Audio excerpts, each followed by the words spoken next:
बांग्लादेश के तेज गेंदबाज मुस्तफिजुर रहमान के आईपीएल की नीलामी में शाहरुख खान के स्वामित्व वाले कोलकाता नाइट राइडर्स के द्वारा खरीदे जाने के बाद जब भारत में हिंदू संगठनों ने इसका विरोध शुरू किया, क्योंकि बांग्लादेश में लगातार हिंदुओं की हत्या हो रही थी, तब बीसीसीआई ने बांग्लादेश के खिलाड़ी मुस्तफिजुर रहमान की नीलामी को रद्द कर दिया।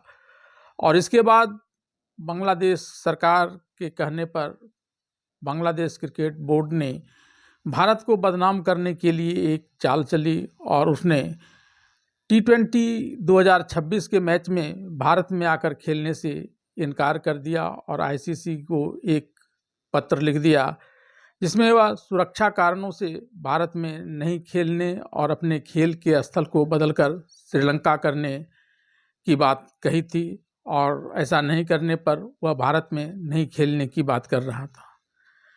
लेकिन जैसे ही उसे इसके बाद इस आईसीसी के पास के एक विकल्प जिसमें वह बांग्लादेश के टीम को T20 से बाहर का भी रास्ता दिखा सकता था, इस बात की जानकारी ली गई तो उसके होश फाख्ता हो गए और अब उसने इस बात पर पुनर्विचार करने का समय आईसीसी से मांग लिया है।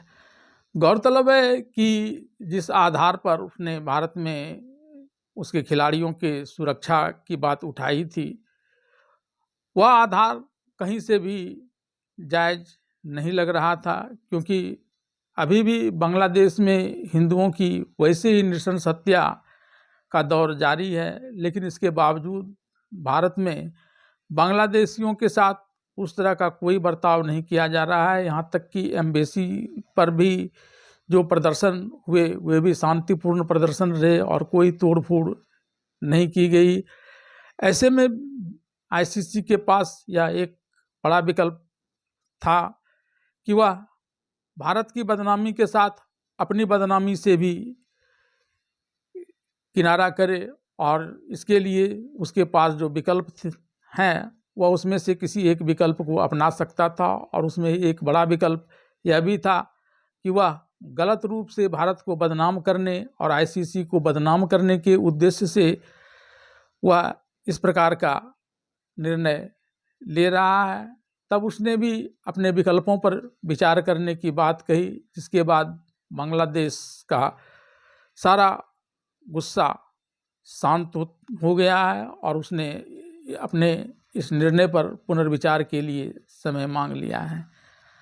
आज की खबर में इस बात पर विशद चर्चा के साथ ही चर्चा वैभव सूर्यवंशी की भी, जो अब तक खिलाड़ी के रूप में तो भारत की जीत के लिए महत्वपूर्ण भूमिका निभा ही रहे थे, जब उन्हें आयुष मात्रे की जगह दक्षिण अफ्रीका के विरुद्ध अंडर 19 भारतीय टीम में कप्तानी करने का मौका मिला तो उसमें भी उन्होंने कमाल कर दिया और अपनी पहली ही कप्तानी में सीरीज जीतकर एक नया इतिहास रच दिया। अब इन दोनों ही बातों पर विचार डालते हुए एक खबर।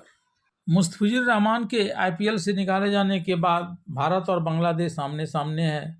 बांग्लादेश ने T20 वर्ल्ड कप 2026 के लिए अपनी टीम को भारत भेजने से इनकार कर दिया था। बांग्लादेश का कहना था कि उसने मैच श्रीलंका में करवाए जाएं। अब खबर है कि अंतर्राष्ट्रीय क्रिकेट परिषद आईसीसी ने बांग्लादेश को वर्ल्ड कप मैचों का वेन्यू बदलने की मांग पर पुनर्विचार के लिए राजी कर लिया है। द टेलीग्राफ के अनुसार बीसीसीआई और बीसीबी के बीच अधिकारियों के बीच कई बैठकें हुई, जिसमें मध्यस्थता अंतर्राष्ट्रीय क्रिकेट परिषद आईसीसी ने की। बांग्लादेश क्रिकेट बोर्ड ने अपनी वेन्यू बदलने की मांग पर पुनर्विचार के लिए थोड़ा समय मांगा है, लेकिन उसने यह भी साफ कर दिया है कि बीसीबी अपने देश की सरकार से सलाह लेने के बाद ही कोई अंतिम फैसला लेगा।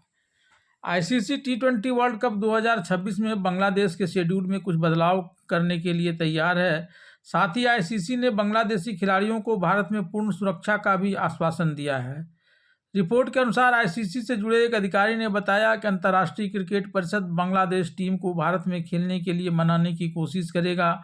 अधिकारियों ने यह भी कहा कि यह मामला सिर्फ दो टीमों का नहीं, फैंस, दर्शकों और ब्रॉडकास्टर्स तथा मीडिया का भी है। आईसीसी इस मामले में प्लान बी लागू कर सकती है, लेकिन वह चाहेगा कि बीसीसीआई और बीसीबी आपस में सहयोग करते हुए इस मामले का कोई हल निकाल लें। द टेलीग्राफ की इस रिपोर्ट में यह भी खुलासा हुआ कि बीसीबी शायद ही दुनिया के सबसे अमीर क्रिकेट बोर्ड यानी बीसीसीआई से कोई दुश्मनी मोल लेना चाहेगा, क्योंकि यह बांग्लादेश क्रिकेट बोर्ड के लिए भविष्य में वित्तीय घाटे का बड़ा सौदा साबित हो सकता है। एक सूत्रों ने बताया कि सभी बोर्ड यह बात समझते हैं कि भारत के साथ मैच उसके खजाने को भर सकता है, इसलिए सबके लिए बेहतर होगा कि वे बीसीसीआई के साथ अच्छे संबंध बनाकर चलें। मौजूदा शेड्यूल के अनुसार टी20 वर्ल्ड कप 2026 में बांग्लादेश के मैच मुंबई और कोलकाता में खेले जाने हैं।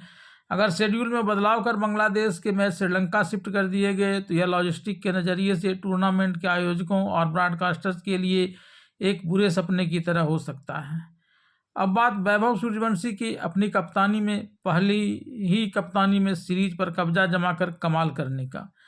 भारतीय अंडर 19 टीम ने बेनौनी में खेले गए दूसरे वनडे में साउथ अफ्रीका अंडर 19 को 8 विकेट से हराकर सीरीज अपने नाम कर लिया है।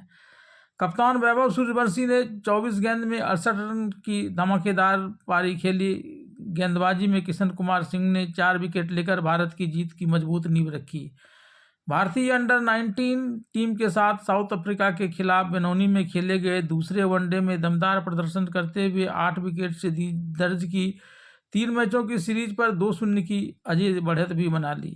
बारिश से प्रभावित उस मुकाबले में डकवर्थ लुईस नियम के तहत मिले लक्ष्य को भारत ने आसानी से हासिल किया। कप्तान वैभव सूर्यवंशी की विस्फोटक पारी इस जीत की सबसे बड़ी वजह रही। गेंदबाजी में किशन कुमार सिंह ने भी अहम भूमिका निभाई। कुल मिलाकर यह मुकाबला भारत के दबदबे और आत्मविश्वास को दिखाने वाला रहा।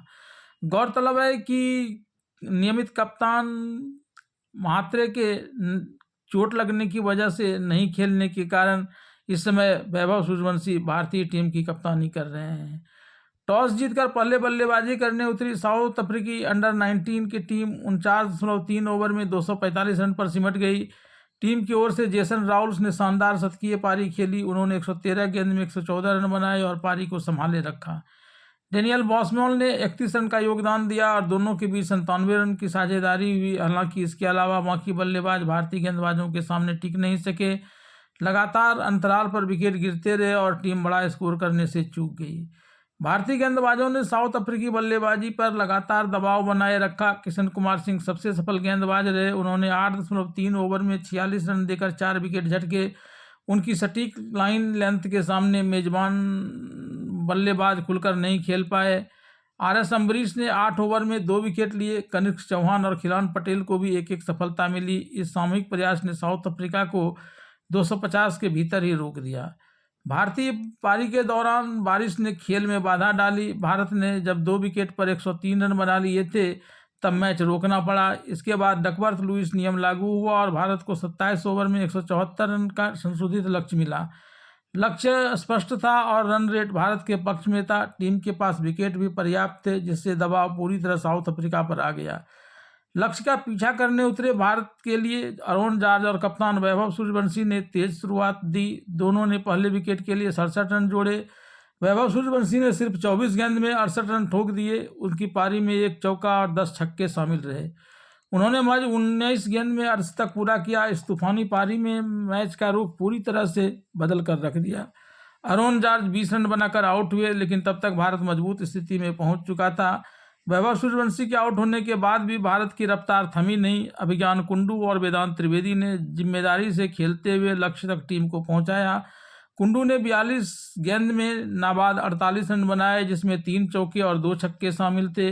वेदांत त्रिवेदी 31 रन बनाकर नाबाद रहे। भारत ने 23.3 ओवर में ही यह लक्ष्य हासिल कर लिया और 21 गेंद शेष रहते मुकाबला जीत लिया। इस जीत के साथ भारत ने सीरीज भी अपने नाम कर ली और इसके साथ ही वैभव सूर्यवंशी का भी एक बड़ा नाम हो गया, जिन्होंने अपनी पहली ही कप्तानी में सीरीज पर कब्जा जमा लिया।